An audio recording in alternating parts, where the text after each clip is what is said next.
Is it possible to get 8777 in IELTS? Can I crack IELTS in just 30 days? How some students get 8777 in their first attempt only? Can you help me in getting 8777? Hi, this is Radhika Sharma, Masters in English and Masters in Education.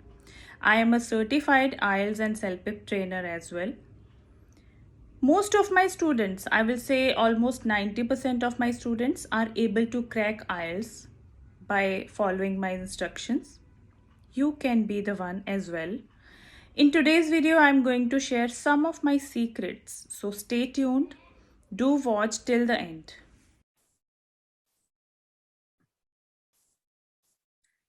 So this is what IELTS stands for. It is an International English Language Testing System. So it is very clear that you will be assessed on the basis of your grip on the English language. Now, the structure of IELTS consists of 4 modules: listening, speaking, reading, writing, and all of these are equal contributors to your score. Types of question in listening includes form, note, table, flowchart, and summary completion, plan, map, and diagram labeling, matching questions, multiple choices, sentence completion, and short answer questions. The skills assessed in the test of listening is prediction, how well you are able to predict an answer before it's coming from the recording. Recognizing synonyms and paraphrasing. If the speaker is not speaking in the same language as it is written in the question booklet, then how are you able to recognize it? Recognizing distractors. I will make a separate video on distractors because there are many types of distractors in IELTS listening which hinder you to go close to the correct answer. So how these distractors can be avoided, that also I will tell you.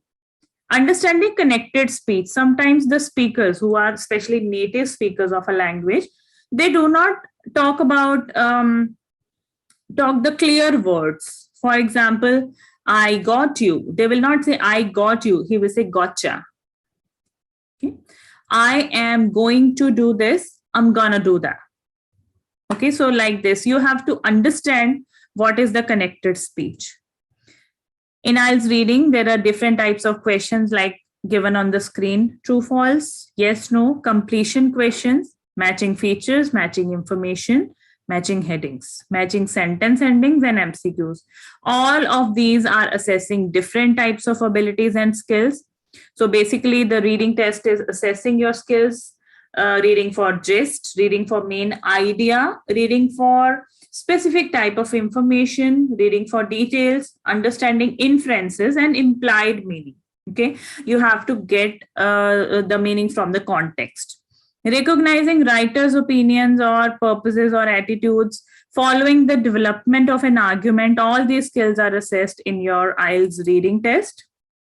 In speaking, there are different types of questions like general question answers about you, speaking at length, which is your part 2 of speaking, asking for an opinion in part 3 when you will be discussing, then evaluating other people's opinions, hypothetical situations. Sometimes they give you situations which are not really existing. For example, life at Mars, life in future 10 years from now, 50 years from now. So something like that.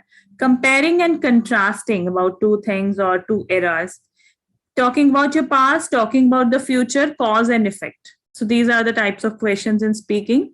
And the skills assessed are fluency and coherence, lexical resource, grammatical range and accuracy, and pronunciation. I will soon make a video on the speaking band descriptors as well, which will give you more clarity, in-depth clarity of these.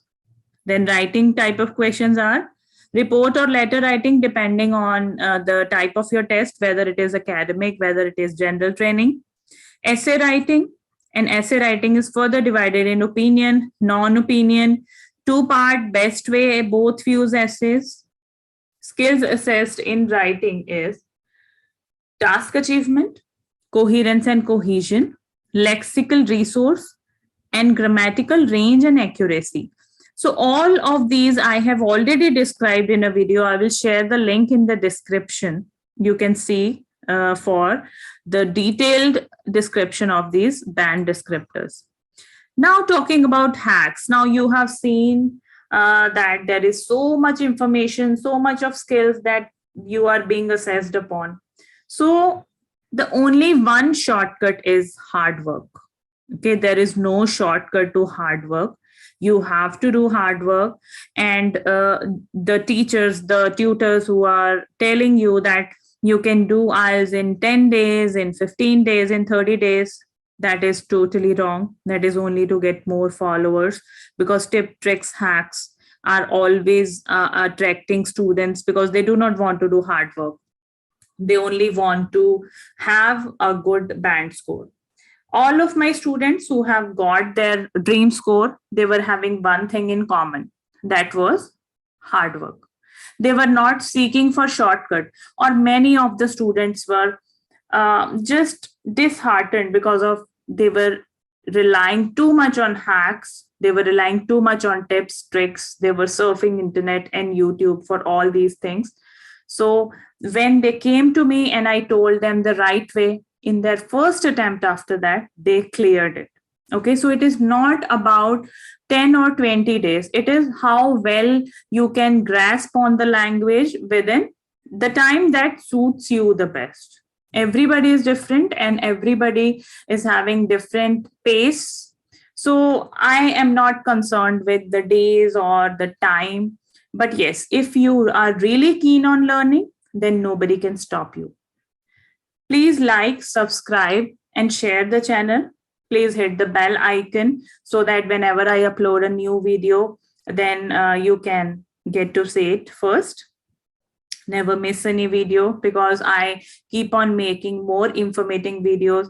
And the basic agenda for I4IELTS is to break the myths, to break these hallucinations that students have in their mind, that they can do this, they can do that with help of tips and tricks, and even many teachers who do not guide them properly. So see you in my next video so soon. Till then, happy learning, guys.